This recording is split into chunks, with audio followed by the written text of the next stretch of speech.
A boy named Obadiah Archer. He is training for a tasking set forth before him, and in his final test he fully impresses his parents with his knowledge of all fighting styles and abilities. His parents are the great Reverend Archer and his wife, the Senator, and they inform Obadiah that he is to go to the land of sin, to kill he who will not be named. He is to be destroyed, and he is on a festering isle of corruption and criminality, New York. They hand him an off-looking device, and they tell him that this will allow him to track the man. So he says goodbye to his life, his friends, and his sister, Mary Maria.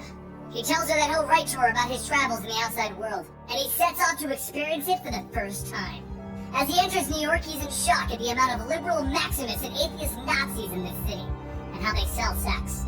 But the device brings him to a bar where he enters and finds a man arguing with a woman about putting her bra on the wall. It's a tradition, he tells her, but she tells him that she isn't putting her bra there.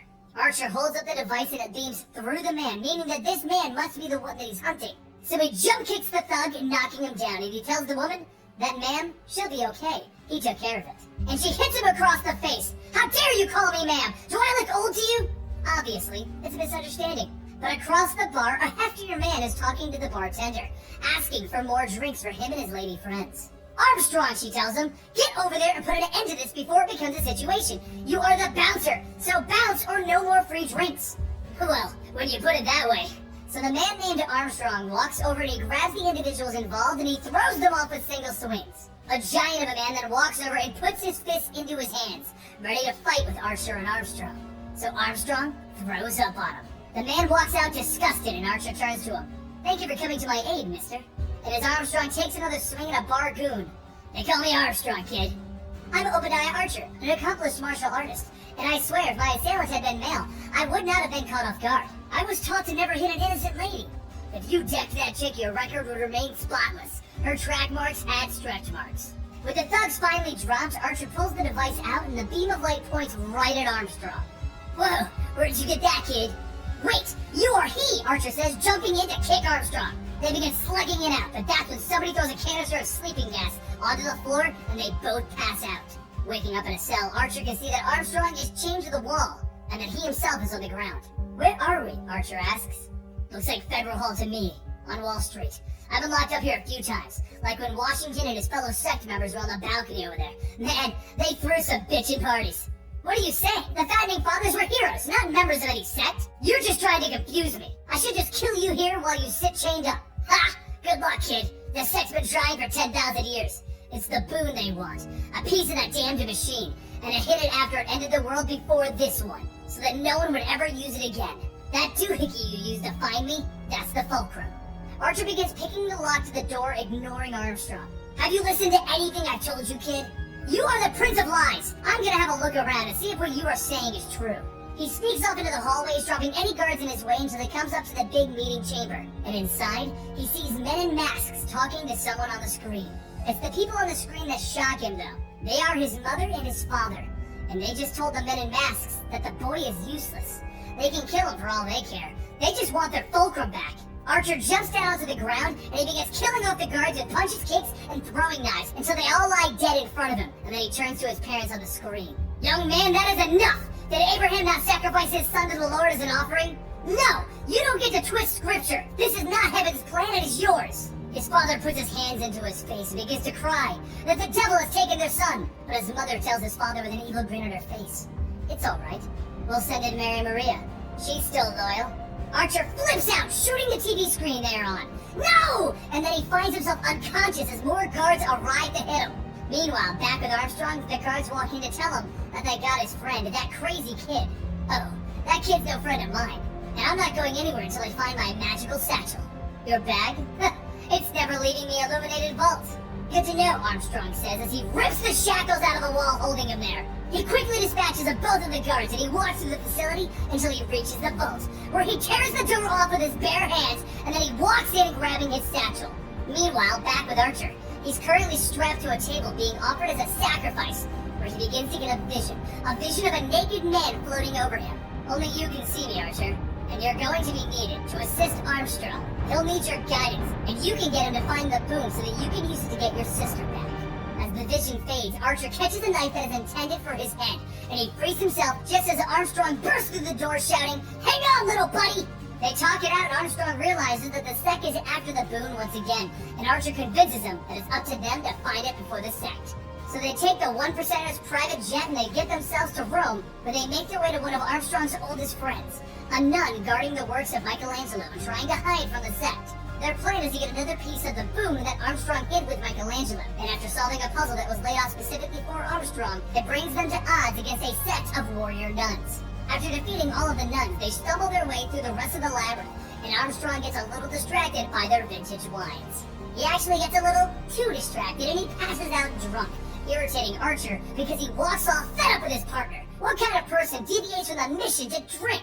But Archer still has Armstrong's map of where the other pieces are, so he enters the main hall, and he looks up at the painting on the wall, where the next piece should be. Only to find Mary Maria standing there removing the piece from the wall. Mary and Archer embrace, and she has no idea what's happened, and she asks him if he got the piece of the boon, and if he killed the one who will not be named. But at that moment, Armstrong returns, apologizing to Archer for getting super drunk. That happens when he drinks red, but don't worry, he brought white this time. Mary recognizes he who should not be named right away, and she fires 2 crossbow bolts into Armstrong's eyes. But Archer stops her. Sister, no! Armstrong may be a louse, a drunk, a blasphemer. Hey, I can still hear just fine! But he is not evil. It is our parents that are the problem. They are using us because they crave all the power for themselves. Mary looks down in shock. It can't be true. And then she decides. It isn't. She kicks Archer and then explains that his parents told everyone that he was jealous since he was their only true biological son and everyone else was passing the trials. Behind them, Armstrong starts swinging wildly. Keep flapping your pie hole so I can stick my fist in it. Mary sees Armstrong's magical satchel, so she starts going for it, and Archer jumps over her, grabs Armstrong's coat, and throws it at her to throw her off balance. Then, Armstrong punches him. Mr. Armstrong, that was me. What, seriously? You totally sounded like a chick. Mary throws a bunch of crossbow bolts at Archer, and he grabs a nearby dead body to take a shot. Then, Mary throws Armstrong off the catwalk. Archer debates if he should stop Mary or go rescue Armstrong. And that's when the mysterious naked person appears again and tells him that he needs to save Armstrong. He is the key to this. Mary looks at Archer confused because she doesn't see him talking to anyone, and decides that it is he who should not be named that has done something to Archer, and that's why he's turned on her. She fires another bolt and it goes through Archer's stomach and into Sister Tommy, the nun that helped them earlier. She then flees the building, taking the satchel from Archer, exclaiming, "I didn't mean to!" Archer tries to tell Tommy the nun that he'll get her to the hospital, but it's too late, and she passes on. So he walks over to Armstrong and sees that his eyes are currently missing, but they are healing. And he fills Armstrong in that Tommy is dead. And Armstrong tells him, "They just made this personal. She was the nicest lady that I knew." Meanwhile, across the globe in Tibet, a series of Nazi monks with Hitler mustaches are trying to put together all 6 pieces of the boon and put them into the machine, and they're preparing to try and gain immortality. While outside, Archer and Armstrong have already gotten nearby, and it's time for their infiltration, and they begin by launching a grappling hook across the chasm.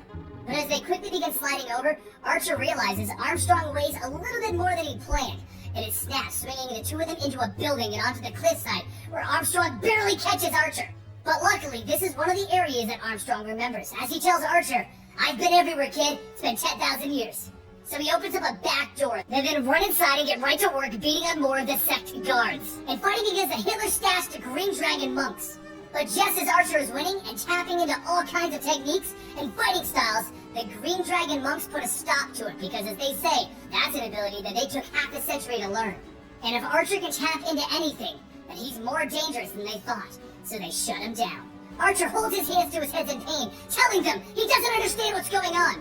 But he doesn't need to, because Mary reaches into Armstrong's bottomless satchel and pulls out a lightning gun. She shocks all of them, saving Archer. Meanwhile, Armstrong has made his way to the room holding the boon, and in front of it he sees a gray-haired man on his knees. Armstrong quickly realizes what the sect has done. They captured a geomancer. A geomancer is a person that can talk to the earth, and only one exists at a time, and only one can talk to the earth at a time.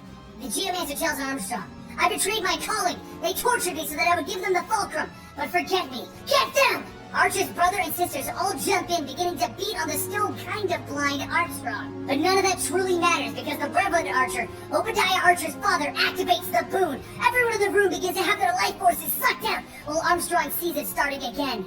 Archer walks in carrying Mary, while her life force is being sucked out as well, and he asks, Mr. Armstrong, what's happening? Armstrong hits the boon with a fist. It's happening again. I failed, kiddo. Game over, Archer. It would be the end, except Archer sees his mysterious naked man once again. That's it, Obadiah Archer.